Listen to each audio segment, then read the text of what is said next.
Nakalamaromda ngasi Phougakchao Ikhai da security force amadi meeyam ga muknabada ima kaya ashok apan nanghankhiba thodok ado leingak asina meeyam gi ehool khangna thabak toudaba gi thokpani haina COCOMI gi Coordinatior Jeetendra Ningomba na maral shirakli hiramasi gi matang ngasi kwakta public ground da Paibis sing unaba mada wafmasi fongdoklatuna Jeetendra Ningomba na hai Phougakchao Ikhai da leiriba army gi barricade asi lokthokadabani haituna haunaruba tawdana tongan mafamdagi lakpa meeyam ngasi ayuk anganbadagi hauraga kwakta da thomjilakhi meeyam na taliba diman adu leingak na tasin usinadana laikibana meeyam na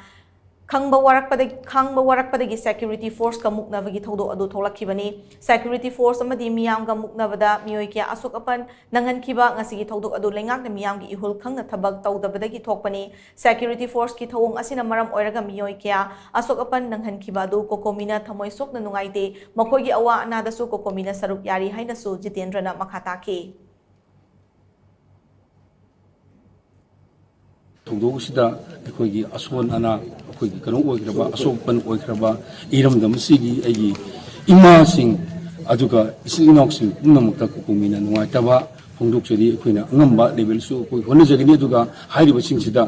ayamna thuna development gi makai da gisu kari to buya gi haibadu yengadabani maramdi ngasigi soliba ima ibin sing sa development gi thawa sadabani haidana COCOMI na thumjiri aduga hujujik akoigi coordinating committee on Manipuri Injuring COCOMI na Manipuri miyang baloina na sangsni miribra sin kuki narco terrorism haina khangnariba kangbu singse illegally immigrant from Myanmar dagi atop lebak dagi lagai ko gi iramdam sibu mutan na bo honariba